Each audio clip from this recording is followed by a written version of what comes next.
Amém, irmãos? Então convido você a abrir a sua Bíblia em Lucas, capítulo 8, do verso 40 ao 56. Nosso último sermão no capítulo 8. O sexto sermão do capítulo 8. Abra a sua Bíblia aí, vamos ler o texto.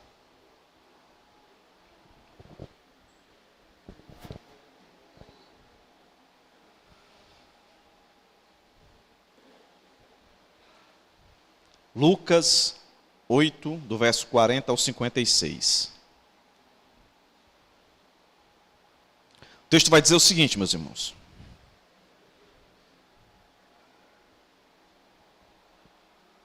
Quando Jesus voltou, a multidão o recebeu, pois todos o estavam esperando. Ora, um homem chamado Jairo, chefe da sinagoga, chegou e prostrou-se aos pés de Jesus, rogando-lhe que entrasse em sua casa, porque tinha uma filha única de quase 12 anos, que estava à morte. Indo ele, apertava a multidão. Certa mulher que tinha um fluxo de sangue, havia 12 anos e gastara com os médicos todos os seus haveres, e por nenhum pudera ser curada. Chegando por trás dele, tocou na orla da sua veste, e logo se lhe estancou o fluxo de sangue. Disse-lhe Jesus: quem me tocou? E negando todos, disse Pedro e os que estavam com ele: Mestre, a multidão te aperta e te comprime, e dizes: quem me tocou? Disse Jesus: alguém me tocou, senti que de mim saiu o poder. Então, vendo a mulher que não podia ocultar-se, aproximou-se, tremendo, e prostrando-se ante a ele, declarou-lhe diante de todo o povo, porque ele havia tocado e como logo sarara. Então ele lhe disse: tem bom ânimo, filha, a tua fé te salvou, vai em paz. Estando ele ainda falando, chegou um dos principais da sinagoga e disse: a tua filha está morta, não incomodes o mestre. Jesus, porém, ouvindo isto, respondeu: não temas, crê somente, ela será salva. Chegando à casa, a ninguém deixou entrar, senão Pedro, Tiago e João, bem como o pai e a mãe da menina. Todos choravam e planteavam. Ele disse: não chores, ela não está morta, mas dorme. E riram-se dele, sabendo que ela estava morta. Mas ele, pegando-a pela mão, clamou: levanta-te, menina. O seu espírito voltou e ela logo se levantou. E Jesus mandou que lhe dessem de comer. Seus pais ficaram maravilhados, mas ele lhes mandou que a ninguém dissesse o que havia sucedido. Vamos orar mais uma vez, irmãos. Deus, eis aqui a tua palavra. Ó Deus, fala aos nossos corações nessa noite. Perdoa os nossos pecados, nossas falhas, tudo aquilo que nos impede, Deus, de ter um entendimento e assim crescermos na graça e no conhecimento, para que assim venhamos viver, Deus, para a honra e glória do teu nome em obediência. Não nos prive, Deus, do entendimento nessa noite da tua palavra. Fala aos nossos corações, Senhor. Nós te suplicamos, te rogamos. Nós viemos aqui essa noite, Deus, guiados no poder do teu Espírito Santo, para sermos edificados pela tua palavra, confrontados por ela, consolados por ela. Não nos permita sair daqui, Senhor, da mesma forma que entramos. Que a tua palavra seja, Senhor, para a nossa salvação, para a nossa edificação. É o que te rogamos e te pedimos, em nome de Jesus. Amém. Amém. Meus irmãos, o relato aqui dado por Lucas nos apresenta aquilo que todos nós tememos, aquilo que todos nós queremos ser livres. Ou seja, nós não queremos ficar doentes, nós não queremos ficar enfermos, porque isso nos traz angústia, dor, medo, assim também como a morte. Ninguém gosta de falar de morte, ninguém gosta de ouvir falar de morte. Mas as Escrituras falam de morte. Salomão, na sua sabedoria, ele diz que é melhor estar na casa do luto do que na alegria. Deixar de falar de morte, deixar de falar de enfermidade e de doença, não as faz deixar de existir. O bom é entender que elas existem por um propósito. E aqui especificamente, Lucas vai declarar mais uma vez qual o propósito de o Senhor Jesus se encontrar com uma pessoa desprezada, e o desprezo é devido à doença da qual ela carregava, e o Senhor Jesus se encontrar com uma pessoa desesperada, devido ao caso que estava acontecendo na sua vida. Então aqui nós vamos ver Jesus se encontrando com uma pessoa desprezada e com uma pessoa desesperada, que comumente, às vezes, nós podemos estar nessas situações, às vezes nas duas, desprezada e desesperada, às vezes uma ou em outra, mas em algum momento da vida a gente vai estar nessa situação, e o texto aqui vai trazer para nós que a solução para o desespero, a solução para o desprezo é Cristo, por mais que isso seja óbvio. Mas a Bíblia é cheia de coisas óbvias, mas que nós teimamos em não aceitá-las. Cristo, o Evangelho, é a solução para todas as coisas. Aqui em especial, para o desprezo e para o desespero. Então, o nosso texto, eu divido assim, meus irmãos.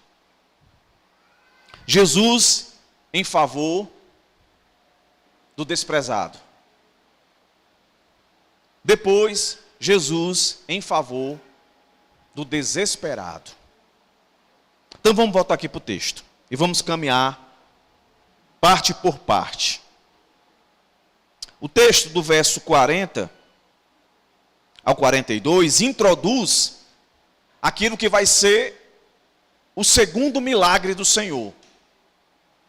Aquilo que nós vamos reconhecer como Jesus se encontrando com o desesperado. Do verso 43 até o 48, seria o primeiro milagre de Jesus. O encontro com uma desprezada, com uma mulher desprezada.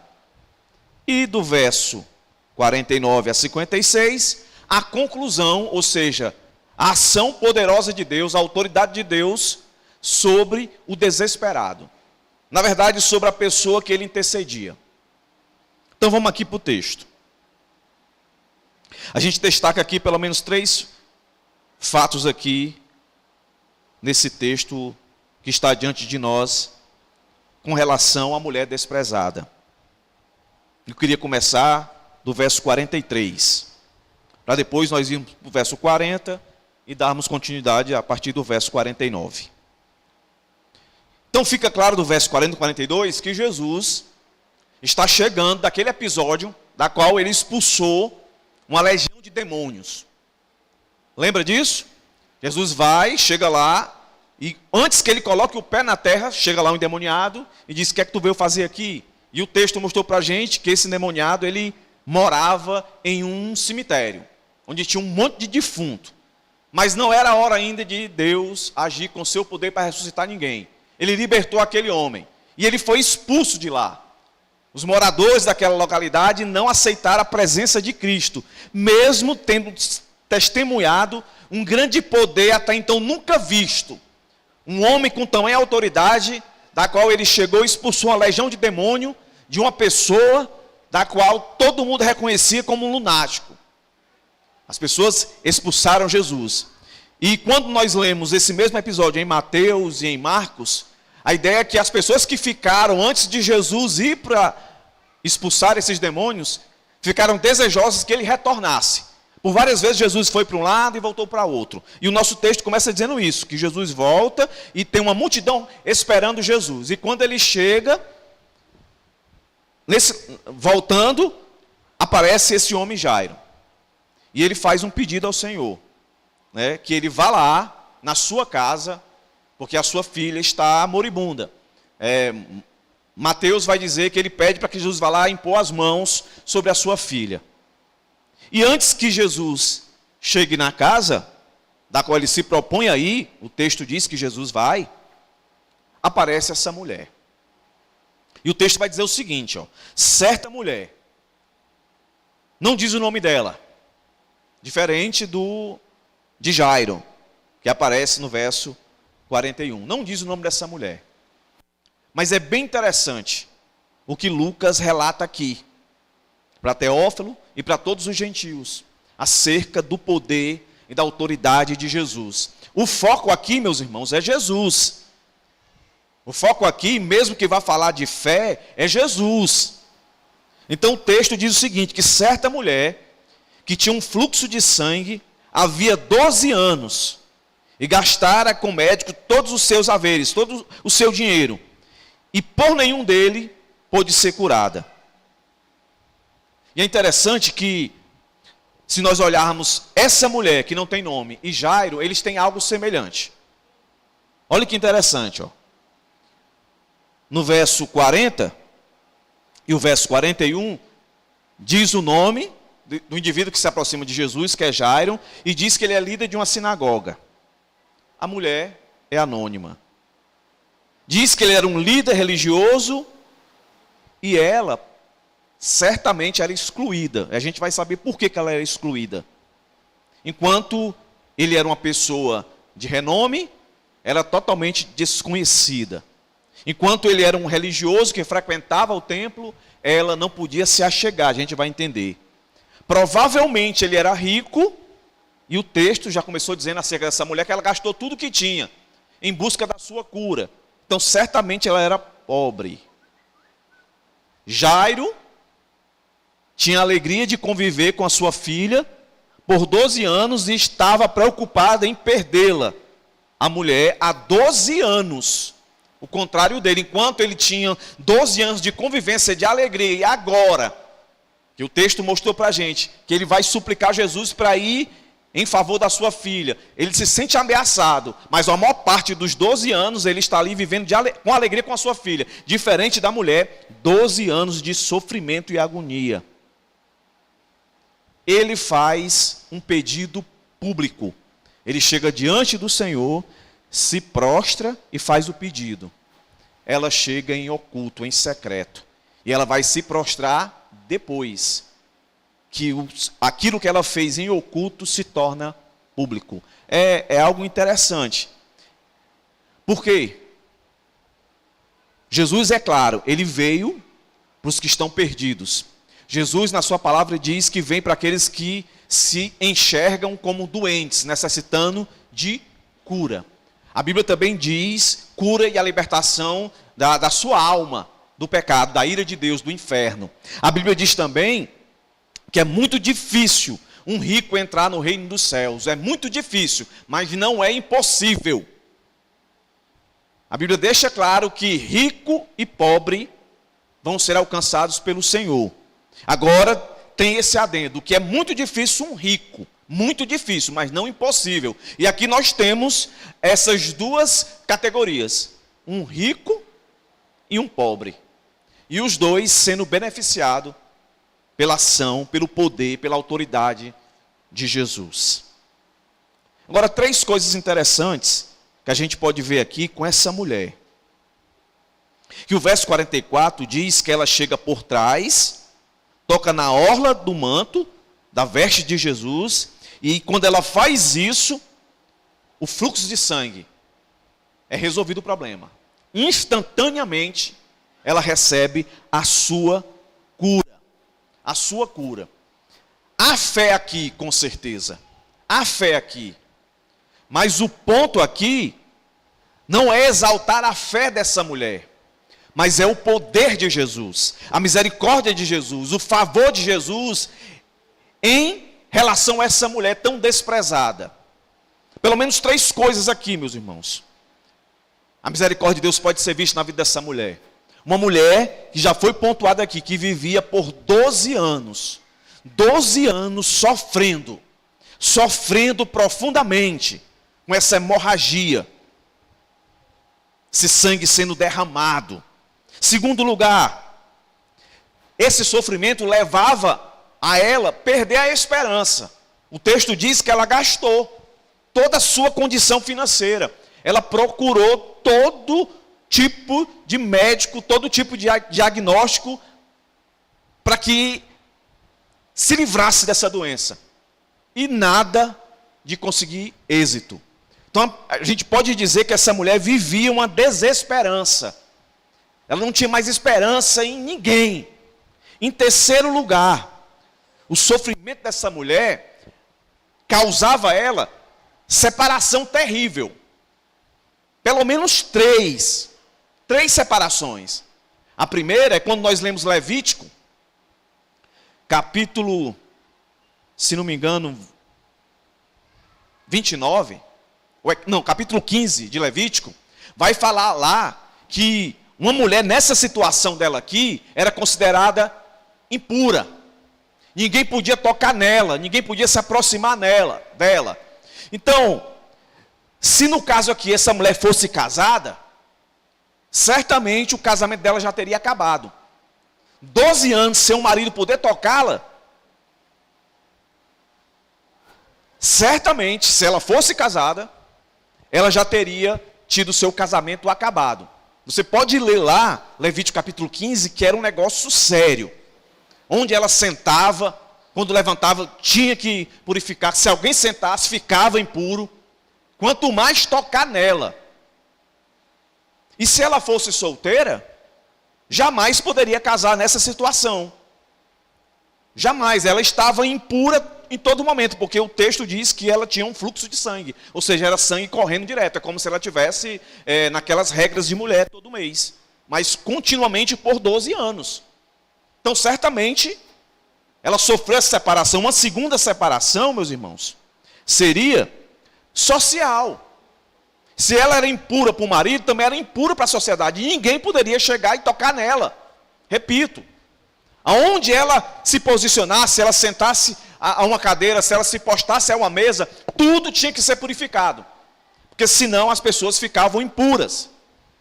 Então, o rito era que uma pessoa que estivesse nessa situação, quando ela chegava em lugar público, quando ia, ela tinha que gritar: impura, impura, impura, a semelhança de que era leproso. Então veja a situação dessa mulher, não era a doença somente em si que trazia sofrimento, mas essa separação. Se fosse casado, já teria perdido o casamento. Se pensava em casar, era impossível. E conviver com a sociedade, impossível. Isso implicava também na religião. Então ela não poderia entrar em nenhuma sinagoga, em nenhum templo. Ela não poderia, porque ela vivia com essa hemorragia, então ela vivia em impureza. Ela não podia se colocar no meio das pessoas, meus irmãos. Então era muito difícil o estado dessa mulher de vergonha.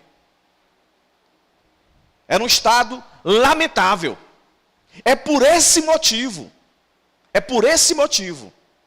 que ela toca na veste do Senhor.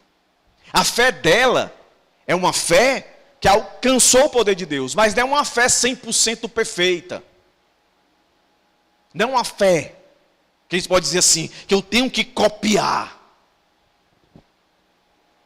O que eu tenho que copiar dessa mulher é olhar que a única solução era Cristo. E é interessante que o verso 44 diz que ao tocar na veste ela foi totalmente curada. Quando nós lemos Marcos, esse mesmo episódio, vai dizer que ela ouviu o que Jesus fazia. Ela ouviu, ela não viu. Ela não foi testemunha ocular dos atos que Jesus fez. Jesus já tinha ressuscitado. Jesus já tinha curado muitos leprosos. Jesus já tinha feito muitas coisas. Jesus já tinha parado uma tempestade. Mas ela não viu nada disso, ela ouviu. E esse ouvir acerca de Cristo a fez em direção dele. E para que não fique nenhuma dúvida, né? Não foi porque ela tocou na veste. Não foi porque ela tocou na veste em si. Mas foi porque ela creu naquele que estava diante dela. Por que eu estou dizendo isso? Estou sendo enfático. Porque muitos pegam esse texto aqui para dizer, e para validar esse negócio de pegar na toalha, do ungido do Senhor, que tem o Espírito do Senhor, que cura, aquela coisa toda. Entendeu? Não foi o ponto dela que ela não pensava nisso. Ela não pensava nisso, ela pensava, se eu tocar pelo menos no manto dele, eu sei que eu vou alcançar. E ela pensava desse jeito porque ela sabia que ela estava impura. E ela não podia se aproximar de ninguém, quanto mais de um judeu. A fé dela estava em reconhecer que aquele homem não era um judeu qualquer. A fé dela estava, meus irmãos, em entender que ela não estava com medo de ser desprezada por ele. Porque os judeus, eles desprezavam aqueles que não eram da mesma linhagem. E ela vai, assim como aquele homem leproso, foi para Jesus sem medo de ser rejeitado. Ela foi para Jesus. E com todos esses pesares, ela foi para Jesus. Ela reconheceu nele salvação para a sua dor, para a sua angústia. Ela podia estar totalmente vitimizada, ela podia estar totalmente desistida. Mas quando ela ouviu daquele que fazia prodígios e maravilhas, está ali por perto, ela não se abdicou de estar ali no meio daquela multidão que o apertava. O texto dá a ideia de que era uma multidão que sufocava Cristo. Então tente imaginar a cena aí, Jesus e os seus discípulos como fosse seu segurança. E as pessoas querendo se aproximar de Jesus, muitos querendo só usufruir o benefício da cura ou de qualquer outra coisa. E não reconhecendo Ele como Senhor e Salvador. Essa mulher, a gente vai entender no final, que ela estava vendo o Salvador, pelas palavras finais de Jesus. E ela se aproxima dele. E ela tem a sua fé, que na verdade é a fé que Cristo dá a ela. A gente não pode acreditar que era uma fé produzida por ela mesma. Foi pelo que ela ouviu. É exatamente o que a Bíblia diz. Como crerão se nada ouviram, né? Como ouvirão se não há quem pregue? Então ela ouviu de alguém falar acerca de Cristo. E ela foi em direção a ele. E tocou nas suas vestes. E o Senhor recompensou quando do seu corpo, da sua natureza divina, ela obteve poder para ter sanada a sua dor. Mas Jesus faz uma pergunta intrigante. Parece intrigante. Quando ele diz isso no verso 45. Quem me tocou? Quem me tocou? E na verdade ninguém tocou em Jesus, no corpo de Jesus. Tocou na... vou tentar aqui explicar para vocês o que era essa orla. Não sei se vocês já se deitaram naquelas redes que tem umas rendas assim penduradas. Era mais ou menos isso, umas rendazinhas que tinha no final da veste, no final. Era um fiozinho. Tocou ali. Então Jesus não está falando desse toque aí não. Jesus não está falando do toque literal. Jesus está falando do toque de fé. De alguém que foi alcançado por uma graça dele. Enquanto todo mundo estava tocando literalmente nele, alguém tocou com a fé verdadeira. Com a fé que move montanha, com a fé que transforma, com a fé que salva. Mas os discípulos não entenderam isso. Jesus pergunta, quem me tocou? Jesus sabe quem foi que tocou. O que Jesus está querendo produzir neles e em nós aqui é dizer, existe uma maneira certa de me tocar. E a maneira certa de me tocar, eu só posso acreditar, é quando eu reconheço quem Ele é, não simplesmente o que Ele faz. É quando eu reconheço que Ele é Deus, que Ele é meu Senhor, que Ele é Salvador, e não simplesmente um curandeiro. A resposta foi, de forma até meio desrespeitosa.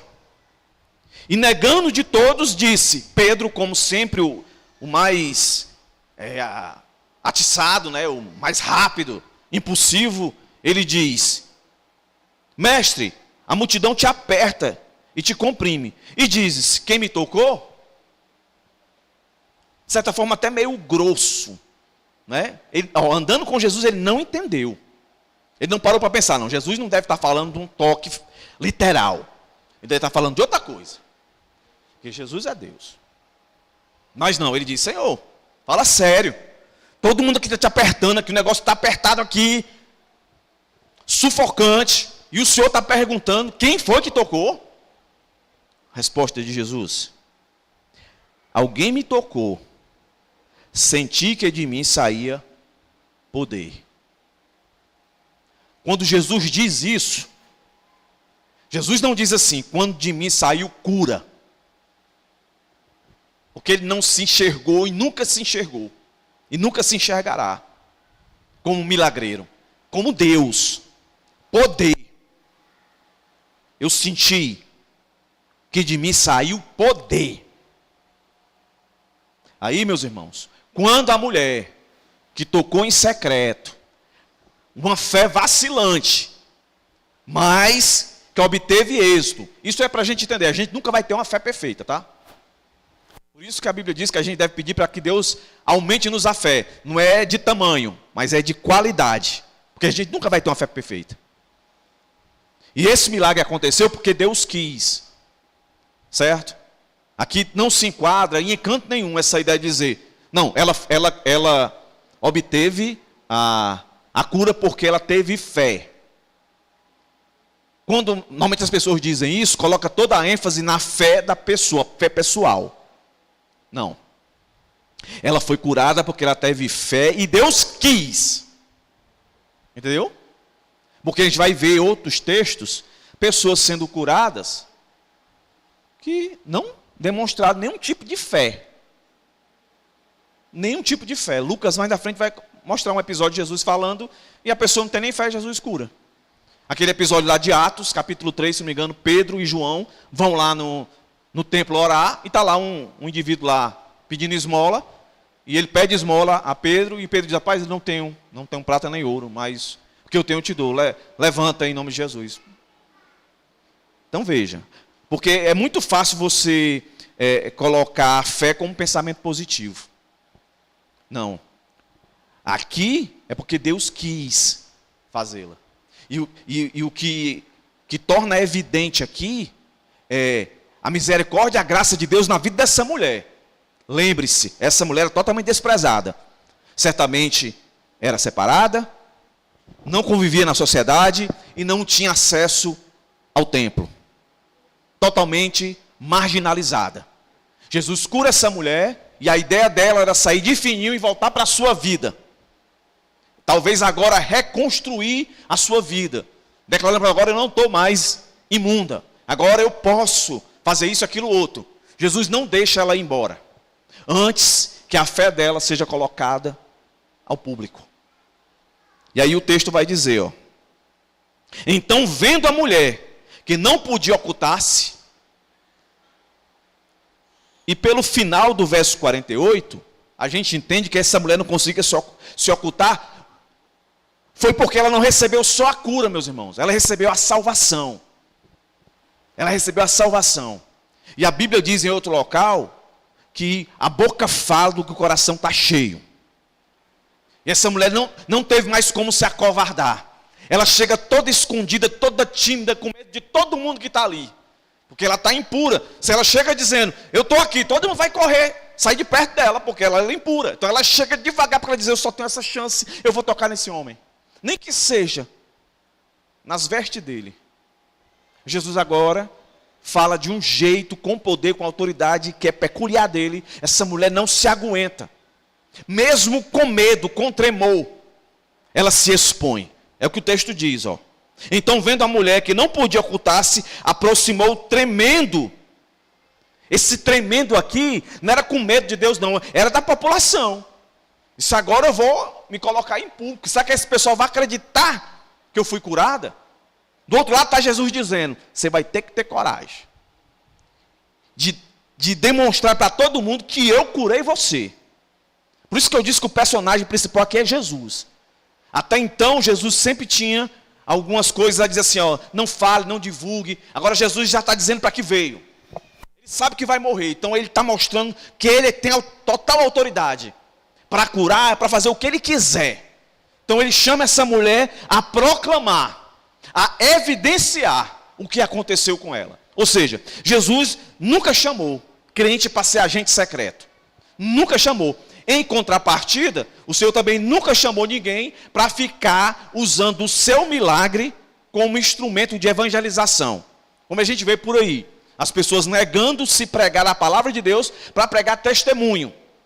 Testemunho maior é o de Cristo. O nosso é desse tamanhozinho. A gente pode contar e falar para os irmãos, informalmente. Mas formalmente, ambiente de culto é a pregação, a evidência, a obra de Cristo. A obra do Espírito Santo. O Deus encarnado.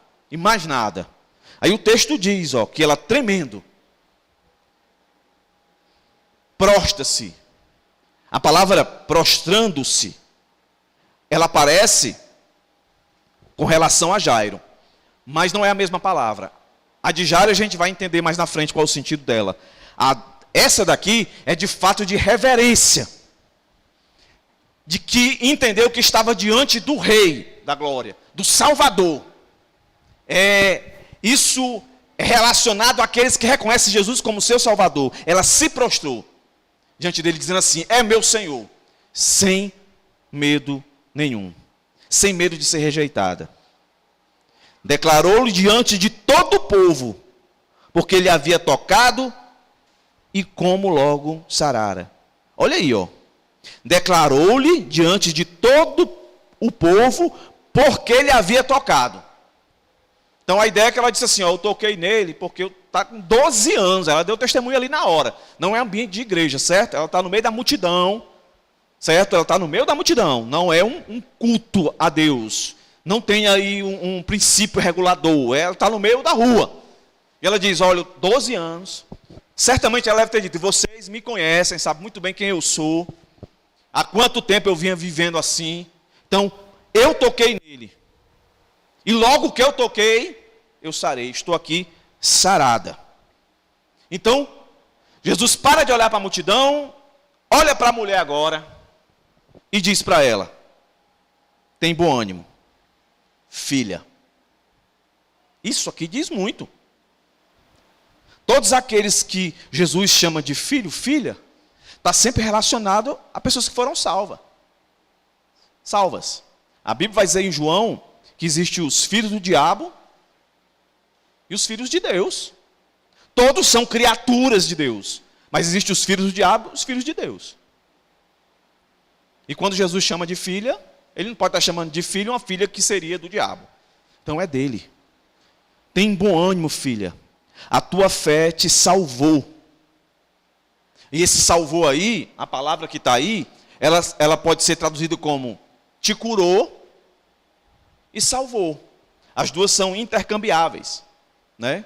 Então a ideia aqui é de que Jesus está dizendo as duas coisas. A tua fé, aí você entende, a tua fé não a fé dela, uma fé pessoal, mas que foi dada a Cristo, abriu os olhos dela para que ela entendesse, ela ouvisse, compreendesse quem é que estava ali, da qual ela podia ir até ele, porque Jesus Cristo atrai aqueles que ele quer. A gente tem de soberania de Deus, a responsabilidade humana aqui mais uma vez.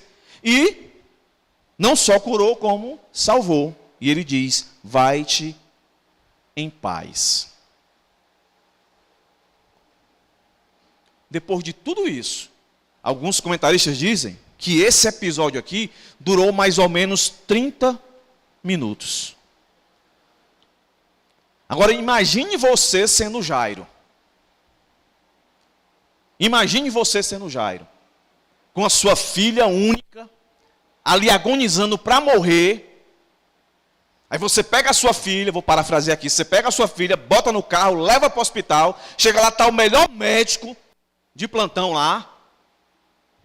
Aí quando você chega lá, o médico diz assim: aguarde só um minuto. E esses minutos se transformaram em 30 minutos, resolvendo outro caso. Como você ficaria? Pense no desespero desse homem. Então vamos voltar agora lá para o começo. Quando Jesus chega, o homem se aproxima. Ora, um homem chamado, verso 41, Jairo, chefe da sinagoga, chegou e prostrou-se. Esse prostrou-se aqui, o significado primário. Vai ter o secundário e assim vai chegar em reverência. Mas o primeiro é de humilhação. É a ideia de você estar no alto e descer para baixo. É a ideia de você estar nessa posição que eu estou e você descer para ficar olhando de baixo para cima. Ele era uma autoridade religiosa, certamente viu Jesus fazer muitas coisas, certamente era junto com os fariseus. Em algum momento ele desejou que Jesus morresse, mas agora nessa situação, ele se aproxima de Jesus e se rebaixa. E dá honra a Jesus. E ele faz um pedido para que Jesus vá até a casa dele. Aí acontece isso que nós acabamos de ver. Essa mulher tão desprezada, que Jesus transforma esse desprezo em salvação, em amor, em misericórdia, em cura na vida dessa mulher. E coloca ela diante de todo mundo agora. Tipo Jesus dizendo assim, ó, aquela que vocês desprezavam, agora não vão desprezar mais. Ela está completamente curada. Agora viva a sua vida em paz. E isso aí foi bônus. Porque o maior prêmio foi eu lhe salvar. Tá? Então vá viver a sua vida em paz aqui nesse mundo. E todo mundo ali olhando. E aí Jesus agora vai continuar. Aí o verso 49 diz, estando ele ainda falando, e pressuponha isso, minha filha, vá em paz. Eu te abençoo. A gente diz, Deus te abençoe, né? Jesus diz, eu te abençoo, vá, não tema, tenha bom ânimo, vá. Estando ele ainda falando, chegou uma comitiva. Chegaram aqueles que são o contrário à mulher e a esse homem. Chegaram aqueles que não têm fé nenhuma em Cristo. E acham impossível ele ressuscitar alguém. Porque a notícia que eles trazem é que a menina morreu. Olha aí, irmãos. Olha aí. Culpa de quem que essa menina morreu? Se fosse assim, literalmente, culpa de Jesus, né? Porque o Jairo chegou, foi cedo. E pediu. E pediu da maneira certa. Olha aí. Chegou se humilhando. Senhor, Jesus, vai lá na minha casa, impõe as mãos. Está reconhecendo que ele tem poder, tem autoridade. Vai lá. E Jesus, pois vamos. Aí no caminho aparece uma mulher, Jesus dá atenção à mulher. Aí vem os caras. Chegou um dos principais da sinagoga. Quando você lê nos outros evangelhos, foi um grupo de pessoas que chegaram. Aí dizem, palavras que nenhum pai queria ouvir, nenhuma mãe queria ouvir, ninguém quer ouvir. Que perdeu alguém que gosta. A tua filha está morta. Não incomodes o mestre. Olhe. Não incomodes o mestre. Jesus vai falar 3 vezes aqui. Isso tem muito, meus irmãos, a nos ensinar. Nós somos pessoas muito imediatistas. A gente quer a coisa aqui e agora. A gente sofre de ansiedade para tudo.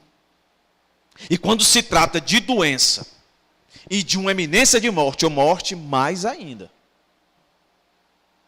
Quando Jesus escuta isso, que está sendo falado para esse homem, olha o que Jesus diz para ele. Jesus, porém, ouvindo isto, respondeu-lhe. Olha a palavra de Jesus para esse homem. Desesperado. Agora ele sabe que a filha morreu. Sabe que a filha morreu. Ele chegou para Jesus e a filha estava viva. Agora ele tem consciência de que ela está morta. E antes que ele diga alguma coisa, antes que ele responda alguma coisa, antes que ele mostre uma relação a tudo aquilo que ele ouviu, uma ação, melhor dizendo, Jesus diz o que para ele? Não temas. Crê somente.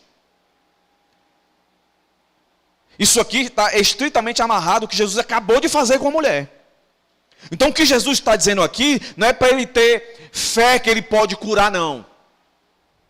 Que ele pode ressuscitar a filha. O que Jesus está querendo é que ele mantenha a crença da qual fez ele sair da casa dele e ir até Jesus. E que crença é essa? De que Jesus não era uma pessoa comum. De fato, ele era Deus. E que ele poderia, se ele quisesse, fazer aquilo que ele estava pedindo. Curar a filha dele. Então é como se Jesus estivesse dizendo assim, ó, mantenha o mesmo pensamento em mim. O que te trouxe até mim? O que foi que te atraiu a mim? Continue. É a ideia aqui para a gente não cair nessa ideia equivocada de que é a minha fé. Não é a minha fé. É o poder de Deus. E ele acontece quando o Senhor nos dá a fé. Para a gente crer nisso. E o que Jesus aqui está guardando ele é para que ele não se deixe levar por aquilo que não é essencial. Se ele veio até Jesus, e certamente ele viu o que Jesus fez com aquela mulher, então em momento algum ele poderia deixar que outra palavra viesse impedi-lo de crer na palavra que Jesus, mesmo que ele não tenha dito. Porque a princípio o que aconteceu com aquela mulher foi oculto, depois que foi revelado. Mas a gente entende que o poder que saiu de Deus foi porque ele quis, porque ele declarou a cura daquela mulher. Então o que Jesus está querendo ensinar aqui é isso. Mantenha aí. Não se deixe abalar por isso daí não. É certo que nesse contexto aqui, mesmo que Jesus já tivesse ressuscitado, né, há 3 casos de que Jesus ressuscita pessoas. A gente viu o filho da mulher de Naim, né, um jovem que já tinha saído do velório, já ia para ser sepultado, e Jesus vai lá e ressuscita o indivíduo. Temos a história de Lázaro, que já estava com 4 dias. E agora, uma menina que morre. Ainda vai ter o velório.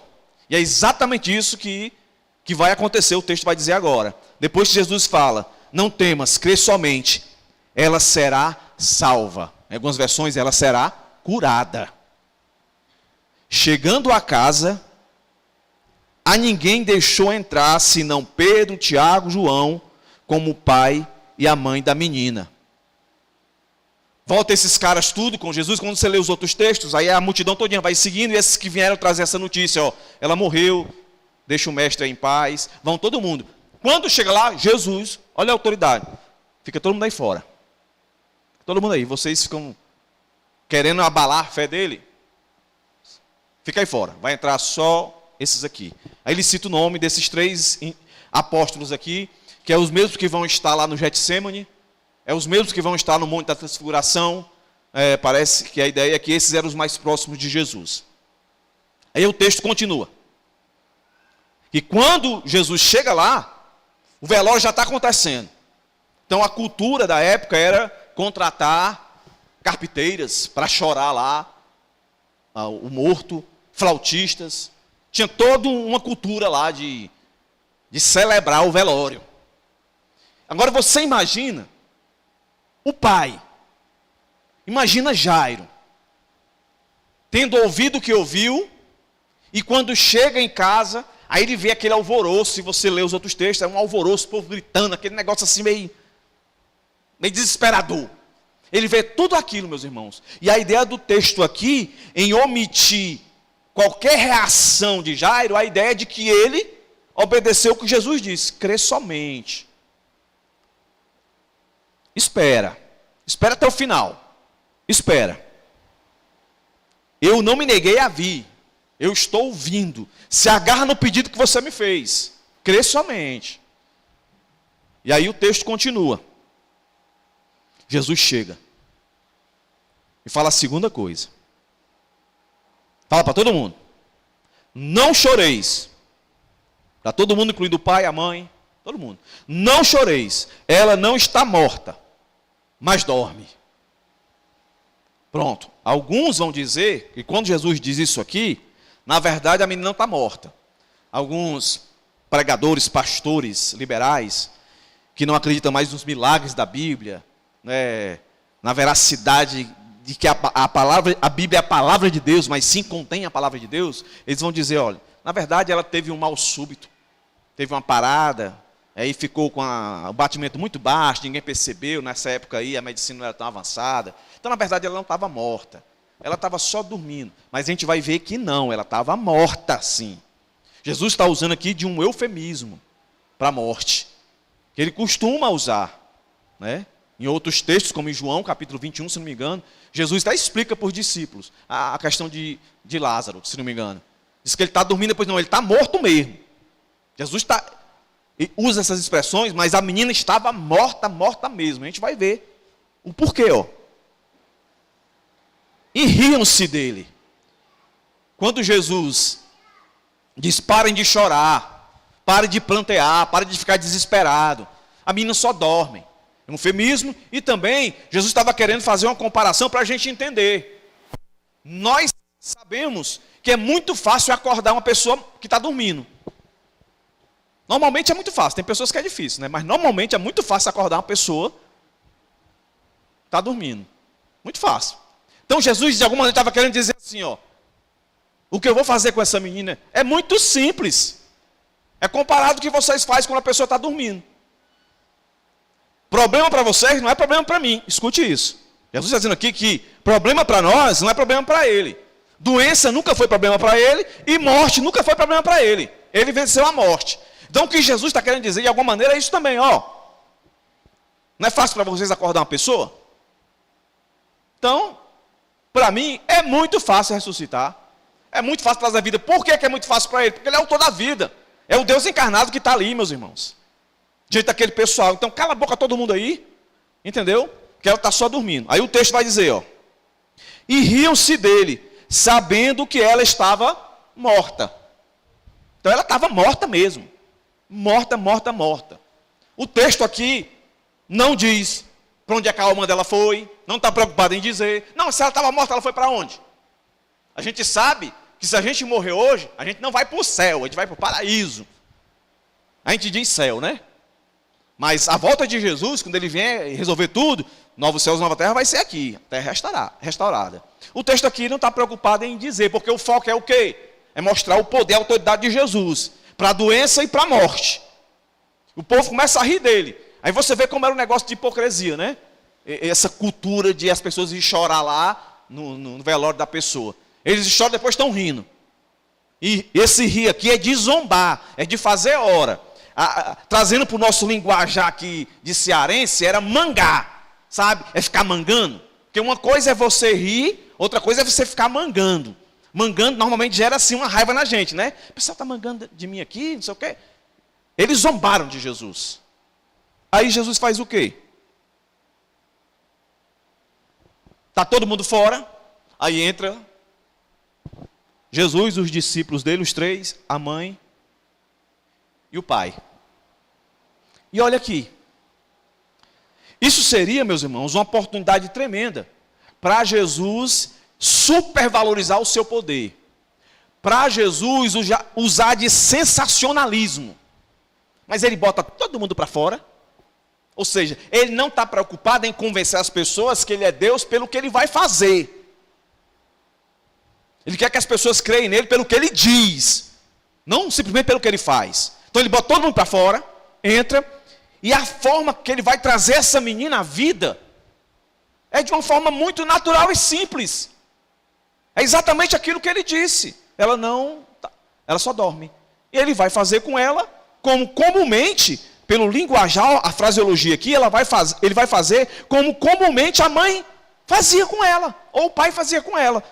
Olha aí o texto, ó. Mas ele, pegando pela mão, clamou. Aí a palavra de poder. Lá, em Marcos, vai estar lá. Talita ou talitá, cumi. Que aqui Lucas já traduz. Que é exatamente o que está aqui. Levanta-te, menina.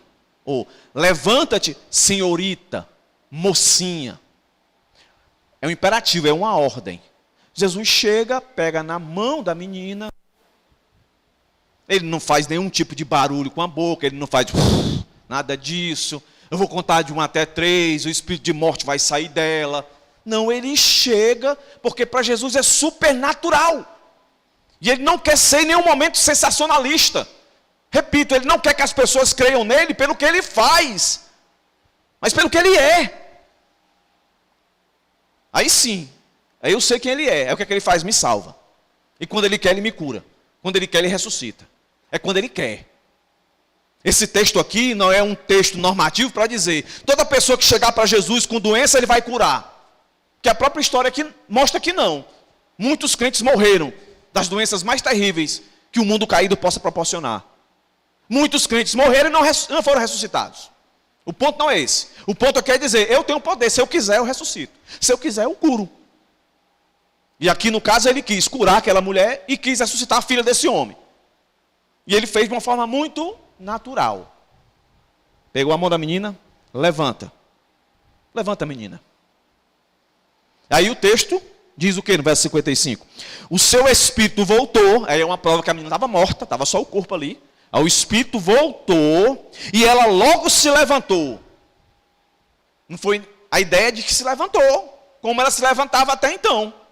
Não foi aquele negócio, não, ela vai se levantar hoje assim, um pouco tonta, amanhã ela vai melhorando. Não, perfeita.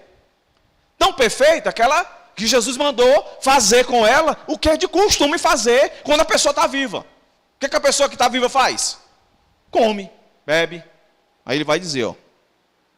E Jesus mandou que ele desse de comer. Eu fico pensando, e fiquei pensando nesse texto, se isso acontecesse hoje, pelas mãos desses caras aí que diz que tem o poder do Espírito Santo para curar, a mão de Deus está aqui, venha para cá, Deus vai curar. Iam pegar essa menina, e usando o nosso contexto, iam gravar vídeos dela, imagens dela, testemunhos dela. Essa menina ia passar pelo menos um mês na igreja dando testemunho do que Deus fez na vida dela através daquele homem de Deus, e tudo mais, e contando. E certamente ela ia trazer algumas coisinhas a mais, e dizer, aí alguém ia perguntar, mas naquele tempo que tu estava morta ali, onde é que tu estava? Aí ela ia dizer, eu estava em tal lugar e tal. Pense na exclamação que ia ser. Jesus ressuscita a menina e está dizendo assim, ó, vai viver sua vida normal, vai comer. Aí olha para os pais e diz o quê? Porque os pais olham e ficam maravilhados. A palavra aqui, meus irmãos, em Marcos, a palavra que está lá, que faz relação com essa, aqui está outra palavra. Mas essa palavra que está aqui, a raiz dela aqui está em Marcos. É êxtase. Êxtase. Você já viu, né, uma droga que tem com o nome êxtase, que deixa as pessoas doidona, né, alucinada. O texto está dizendo que os pais, e quando você lê Marcos, vai dizer que todo mundo, depois que soube que a menina estava viva, andando, eles ficaram em êxtase. Eles ficaram assim meio alucinados com tudo aquilo que viram. E Jesus não se aproveitou disso. Jesus salvaguardou a menina e os seus pais. Quando ele diz isso aqui, ó, mandou que a ninguém dissesse o que havia sucedido. Não espalha, não. Quando eu estava meditando isso aqui, eu fiz um link, né, essa questão do sensacionalismo. Que as pessoas, eu imagino assim, que se espalha isso aqui, se eles começam a dizer o que foi que aconteceu, todo dia tem gente querendo ir na casa deles, perguntar como é que foi. Pensa aí, Jesus ia perder o foco. A menina ia ser, né, colocada, os pais, ia um monte de emissora de televisão querer entrevistar a menina, aquele negócio todo, tal e tal. Eu me lembro, né, eu estava no comércio do meu pai na igreja, aí eu vou chegando em casa, aí quando eu olho na minha rua, aí eu vejo uns carros de bombeiro, eu vejo assim, carro de bombeiro, aí eu vou me aproximando, está na frente da minha casa, aí quando eu vou chegando, um filho do Satanás vai dizer assim, ó, queimou tudo, morreu todo mundo. Eu digo, miserável, e corri desesperado, olhei, não, aí eu me toquei, não, minha família está na igreja. Aí os bombeiros tinham chegado, tinham entrado pelo vizinho, arrombado a porta, minha mãe deixou uma panela no fogo, resumindo, queimou a casa lá, queimou a cozinha todinha, o telefone lá na sala derreteu, os relógios, tudo. Meus irmãos, a notícia correu. Foi uma semana todinha, as pessoas chegavam, batiam a palma, aí eu olhava por cima assim, diga, essa aqui é a casa que pegou fogo? Eu digo, a gente pode entrar para ver? Como é? A gente pode entrar para ver? Não, era direto, meu irmão. Meus irmãos, gente chegando para ver. Aí, vocês imaginam, estou fazendo aqui um link, né? Imagina se na minha casa fosse a casa de Jairo, né? E lá tivesse ressuscitado a menina. E Jesus dissesse, agora manda bala aí, divulga aí e diz que foi eu. Perceba, meus irmãos. Perceba que Jesus nunca quis ser famoso pelos milagres que ele fazia, mas por quem ele era, Senhor e Salvador. Então, dito isto, o que é que fica para nós? Pelo menos 3 coisas aí, ó, que Jesus fez em favor desse homem, desse desesperado? Ele deu uma palavra de encorajamento. Nós precisamos. Seja no desprezo, seja no desespero.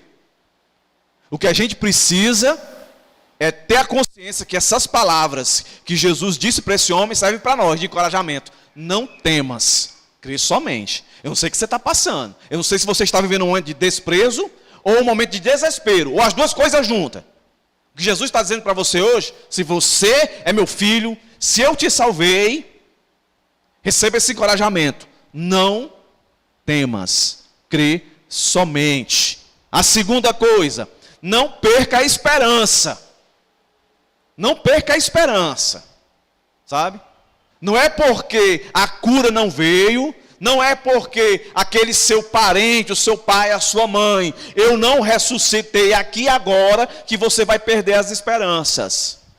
Não perca a esperança, porque eu já disse para você, Jesus falando lá em João, aqueles que creem em mim, eu ressuscitarei no último dia. Terceira coisa, nunca esqueça que esse que encoraja, que esse que chama você a não perder a esperança, ele é o Deus Todo-Poderoso. Então, concluindo, o que Jesus fez por essa mulher desprezada, por esse homem desesperado, de alguma maneira, meus irmãos, de alguma maneira, ele já fez por nós, por mim e por você. Eu e você, um dia, nos encontrávamos na situação de desprezo total da parte de Deus, quando nós éramos caídos no mundo, quando éramos mortos dos nossos delitos e pecados. Nós vivíamos totalmente aquém dele, mas a sua graça nos alcançou, a sua graça nos tirou, né, da ocultação do pecado, para a liberdade em Cristo. Em Cristo agora, nós somos curados da mazela maior. Não é o câncer, não é a AIDS, não é aí o vírus, como é o nome aí do coronavírus. A maior doença da vida do homem, da humanidade, é o pecado. E um dia o Senhor nos curou desse pecado. Aí, mesmo Deus nos curando desse pecado, ainda habitamos no mundo caído, que a consequência desse mundo caído é a morte. Mas todos nós aqui já temos da parte de Deus decretado que se nós morrermos antes da sua vinda, Ele vai nos ressuscitar. Então o que esse texto está dizendo para nós é o seguinte: esse Jesus aqui que curou essa mulher, esse Jesus aqui que ressuscitou a filha desse homem, é o Deus que nos salvou, curou-nos do pecado e garante para nós, se nós fecharmos olhos aqui nessa terra, independente do que for, seja doença, seja por martírio, queimado, partido em 20 pedaços, em 1000 pedaços, o Senhor, Deus, que nos deu fôlego de vida, nos criou e nos tornou seus filhos, quando nos chamou, nos escolheu, nos predestinou e nos glorificou, Ele diz, na sua palavra, que estaremos com Ele na eternidade, porque o seu poder é infalível, é infinito. Então, não saia daqui dizendo, se eu ficar doente, Deus me cura. Se Ele quiser, Ele lhe cura. Doença maior, Ele já lhe curou. Se tem alguém no nosso meio aqui que não foi curado do pecado, essa é a hora de você fazer como essa mulher. Senhor, me cura.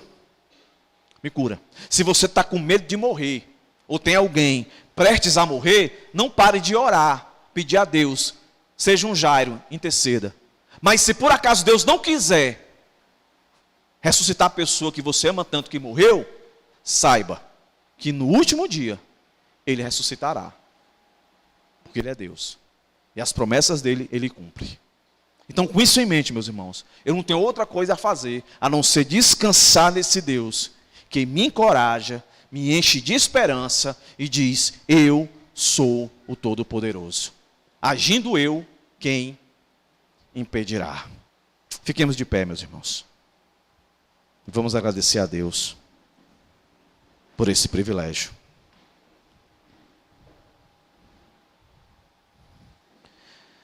Senhor, nós te agradecemos pelo teu infinito amor, pela tua graça, tua misericórdia, e nos trazer aqui mais uma vez e mostrar o teu favor, a tua graça, a tua misericórdia, o teu poder, a tua autoridade, Senhor. Exercida sobre um homem totalmente desesperado e sobre a mulher totalmente desprezada. Foi assim que nos sentimos quando enxergamos a nossa condição de pecadores, de leprosos, de mortos dos nossos delitos e pecados. E foi a Ti que nós recorremos. Não nos deixa esquecer desse poder que foi derramado sobre nós. Não nos deixa perder a esperança. Que a Tua palavra nos encoraje a confiar em Ti, Senhor, a depender de Ti, mesmo que as circunstâncias digam que não. Nós possamos confiar no que saiu dos Teus lábios, que hoje nós ouvimos através da Tua palavra pregada a nós. Em nome de Jesus, Senhor. Fica conosco. Guarda-nos, Senhor. Preserva-nos até o fim. Para a honra e glória do Teu nome. Amém. Que a graça do Senhor Jesus Cristo, a comunhão do Espírito Santo, o amor de Deus, seja com todos vós.